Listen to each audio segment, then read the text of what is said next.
Olá! Na Diaconia Geral, direto da Igreja do Ressuscitado que passou pela cruz, eu sou Lidiana Rossetti e esse é o Boletim SH na cobertura do Retiro de Autoridades 2020.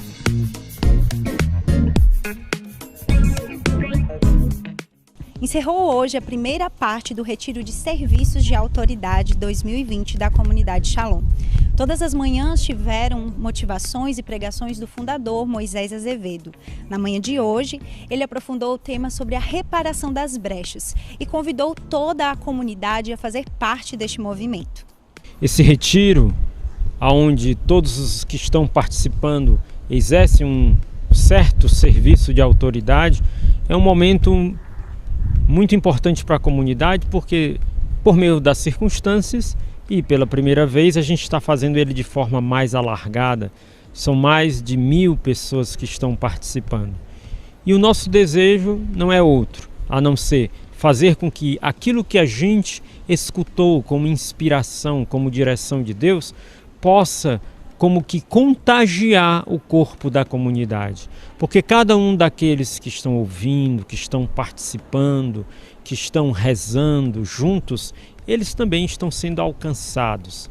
A obra de Deus também alcança a vida deles. E uma vez alcançados, este efeito multiplicador pode acontecer na vida de tantos, de toda a obra, de toda a comunidade e de todos aqueles a quem nós somos enviados.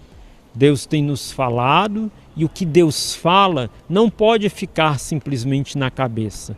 Tem que descer no coração, tem que se transformar em vida e tem que também se transformar em frutos abundantes. E é esse o nosso desejo. Por isso fazemos esse retiro para aqueles que servem no serviço de autoridade, para que, uma vez todos alcançados e tendo um só pensamento, um só sentimento e agindo como um só corpo, toda a comunidade, toda a obra e ação evangelizadora e de pastoreio da comunidade possa ser alcançada. Ou seja, você também faz parte desse retiro. Shalom. E todo o retiro foi transmitido daqui, da Igreja do Ressuscitado que passou pela cruz, que fica na sede do Governo Geral da Comunidade Shalom, em Aquiraz, no Ceará. A igreja está em construção desde o ano de 2012 e conta com a colaboração de todo o povo de Deus para concluir a obra. O início de um novo tempo se iniciar nesse lugar, nesse espaço sagrado. É paradoxal porque ele não está pronto, né? Nós podemos ver que parte das estruturas já existem, mas parte ainda não existem. Os próximos passos serão a construção do forro e das portas. Mas misteriosamente esse lugar já é um lugar sagrado. Então esse paradoxo de já e ainda não é essa expressão desse tempo novo, também na vida de cada um, em que nós somos chamados a ir, ao mesmo tempo que talvez não nos sintamos ou não possamos enxergar essa obra concluída. Mas é esse o movimento que Deus nos chama. A primeira parte do Retiro de Autoridades da Comunidade Shalom encerrou neste domingo. O retiro continua a partir da próxima sexta-feira. E esse foi o Boletim SH de hoje. Nos encontramos no próximo boletim. Lembre-se de rezar pelo Retiro das Autoridades e pela intenção da comunidade. Shalom!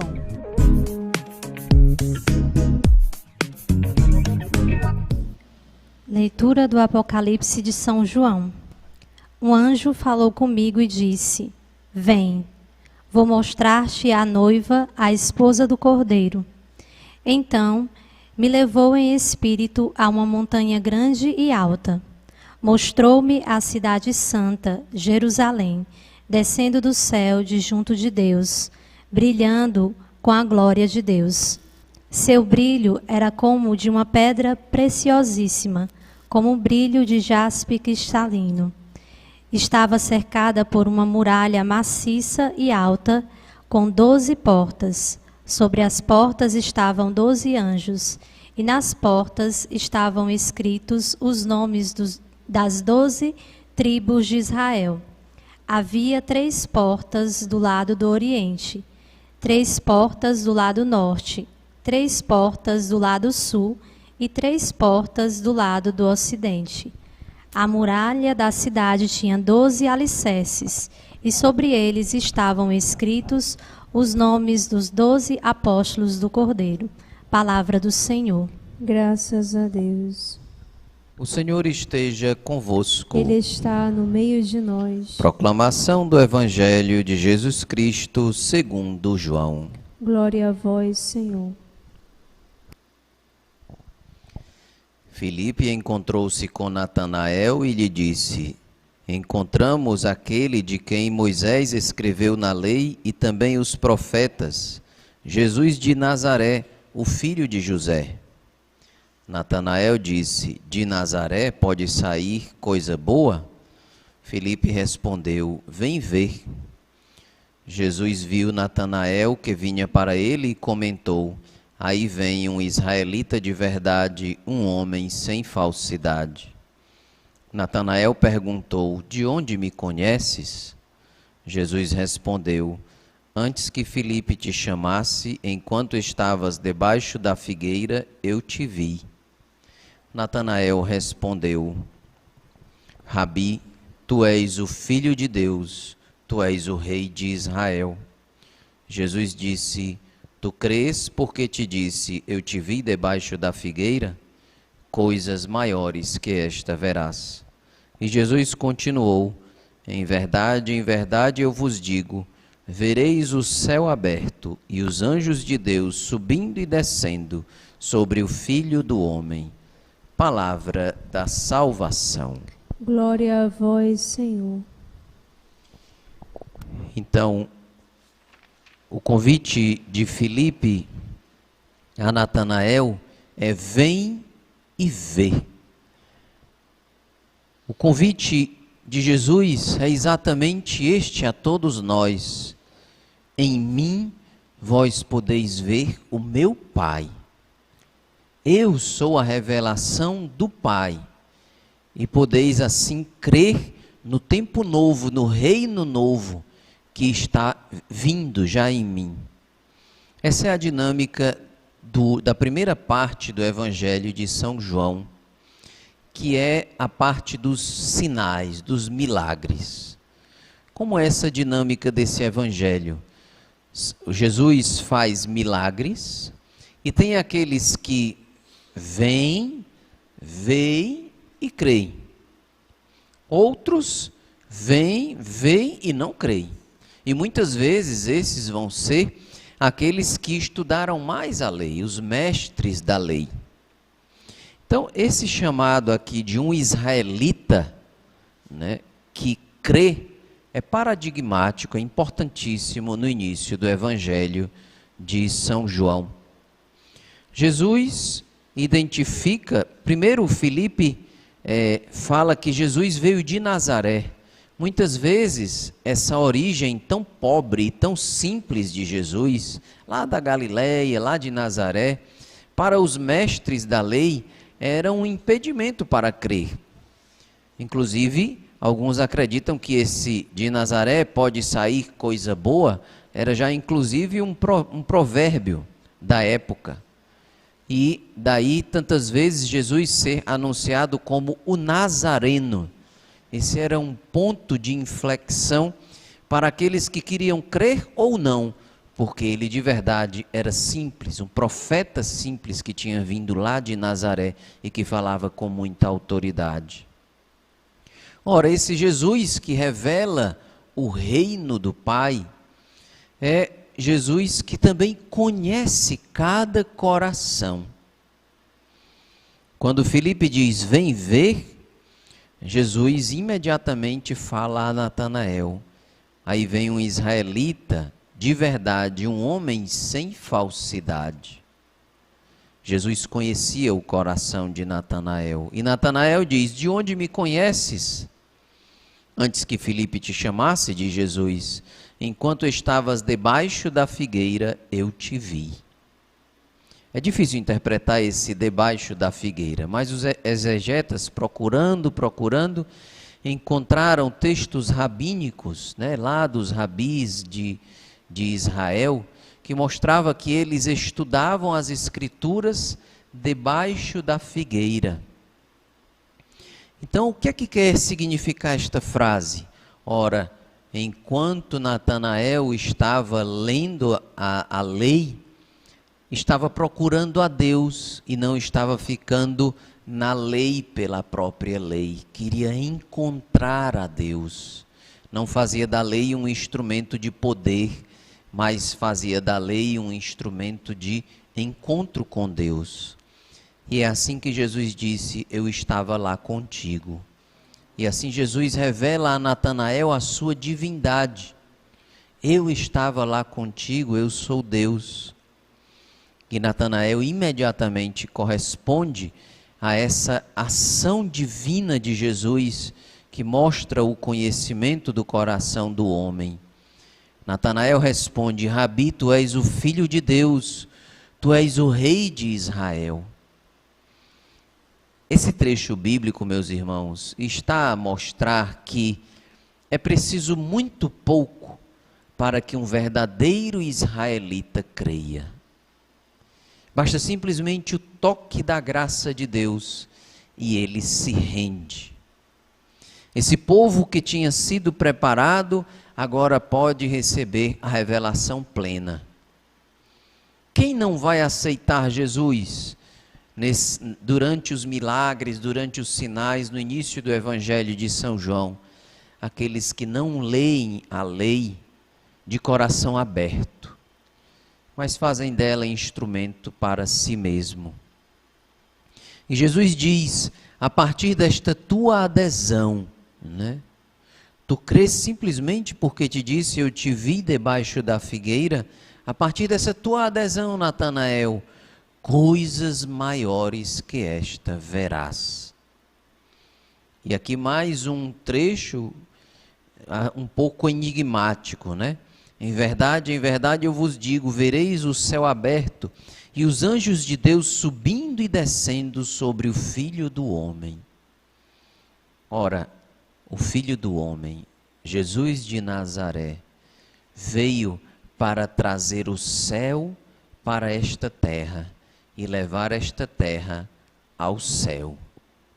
Natanael começa a usufruir disso a partir deste primeiro momento da revelação de Jesus a ele.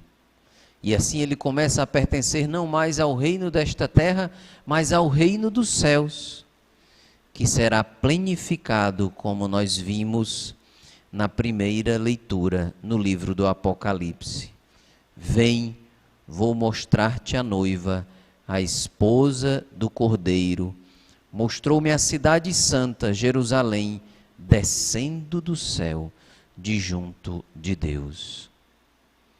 Moral da história, meus irmãos: aquele que aceita Jesus, mesmo que a partir de pequenos sinais, mas que são marcados pelo toque da graça de Deus, imediatamente começam a pertencer a este reino que ele veio trazer a nós. E no futuro, na eternidade, nós gozaremos deste reino plenamente, porque esta é a obra do Filho de Deus. Fica para nós um convite: vem e vê. Jesus continua a se manifestar. Se manifesta na vida dos santos, se manifesta nos milagres que ainda acontecem pela igreja, se manifesta na sua palavra, se manifesta pelo Espírito Santo que é derramado sobre nós. Jesus está vivo e continua a mostrar o reino dele a ti. Se a partir de pequenas manifestações você abrir o coração, coisas maiores que estas um dia verás. Louvado seja nosso Senhor Jesus Cristo. Para sempre seja louvado. Então, como o Papa Francisco diz, todos nós somos chamados a ser uma igreja em saída. Portanto, meus irmãos, não é suficiente para a nossa caminhada a gente simplesmente acolher o Cristo no nosso coração e começar a seguir o seu evangelho, vamos dizer assim, na nossa vida pessoal. Inclusive porque seguir o seu evangelho é ide e anunciai a todos os povos a boa nova, batizai todos os povos em meu nome. Então todos nós somos pessoas enviadas. Você é cristão? Você é católico? Você é batizado? Sim ou não? Então você é um enviado. Você também faz parte dessa igreja apostólica. Existem os apóstolos, mas o nome apóstolo significa enviado, né? Mas também nós fomos enviados. Toda a igreja é enviada. E às vezes a gente fica assim meio que desarmado, né? Diz, eu vou fazer o quê? Como é que evangeliza? Foi tão simples a evangelização de Filipe. Tinha algumas características. Convicção, eu encontrei aquele que é o Messias, né? O convite, vem e vê, e o resto quem fez foi Jesus. O que a gente tem que fazer é abrir a boca, falar de Jesus. Conte o que aconteceu na sua vida, como você encontrou a Deus. Conte, por exemplo, como está sendo bom rezar um terço da misericórdia, rezar o terço durante o dia. Desde que você começou a rezar, foi acontecendo isso e aquilo na sua vida. Deus está agindo, a gente não tem que, para evangelizar, inventar coisas mirabolantes. Porque às vezes a gente quer chegar assim e dar o golpe fatal, né? Que a gente fala e a pessoa pronto se converteu exatamente como Natanael no Evangelho de São João. Existem vários tipos de conversão, mas não haverá quem creia se não houver quem pregue. E o pregador aqui é você. É pelas redes sociais, é quando dá uma ligaçãozinha, vai ligar para aquele familiar, né? Diz para ele, hoje eu rezei por você. Foi mesmo? Foi. Mas você sabe que eu não acredito. Mas não faz mal, mas Jesus te ama do mesmo jeito. Porque às vezes, sabe qual é uma coisa que a gente erra na evangelização? A gente fica tentando fazer descer goela abaixo a fé, né? Quase que forçado, né? Convencer com nossas palavras. Isso aí, gente, é obra da graça. A nós cabe semear, ao Senhor cabe fazer frutificar. Vão ser vários os que não vão dizer, bom, tá bom, gostei disso aí que você falou, mas eu não quero, tá bom, não tem problema, aí, o importante é que eu semeei, né? Mas vão ter muitos que vão dizer, interessante, onde foi que tu aprendeu isso? Quem foi que te disse isso? Eu queria saber mais, né? E aí você vai poder dizer, vem e vê. Hoje em dia é tanto material que está acessível, né, na internet, né, e livros, tanta coisa, né, que está acessível que a gente pode dispor às pessoas que querem crescer na fé, né, e está todo mundo mesmo conectado, oferece alguma coisa a essa pessoa. Divulga nas redes sociais, posta lá no teu Face, posta no Instagram, enfim, nós, meus irmãos, somos luz do mundo. O mundo que jaz nas trevas não quer que você dê todas as explicações a ele, né? Resolva tudo. Ele quer simplesmente que você brilhe a luz de Deus, do amor, da caridade, um ato de caridade. Eu estou fazendo isso aqui, meu irmão, a nome de Deus. Quando você fizer uma caridade, por que não dizer isso? Quem me enviou aqui foi Jesus, para mim te dar isso. De fato, se você não tivesse fé, de onde era que viria essa caridade? Não é complicado evangelizar, gente. Não é complicado. E aí, você que permaneceu, você viu aí o anúncio do congresso, né? Nesse congresso a gente vai conversar sobre pregação, sobre evangelização, né? Então não deixe de se inscrever para as tardes de workshop. As manhãs vão ser liberadas para todos e são riquíssimas. Inclusive, te convido a convidar os sacerdotes que você conhece a participar das manhãs, né? Porque vão ser muito ricas, inclusive para os sacerdotes, né? E as tardes de workshop, você pode fazer sua inscrição para você aprofundar mais essa dinâmica dessa igreja em saída, tá bom? Deus te abençoe, um grande abraço, que Deus abençoe também a sua família e as suas intenções. Louvado seja nosso Senhor Jesus Cristo, para sempre seja louvado.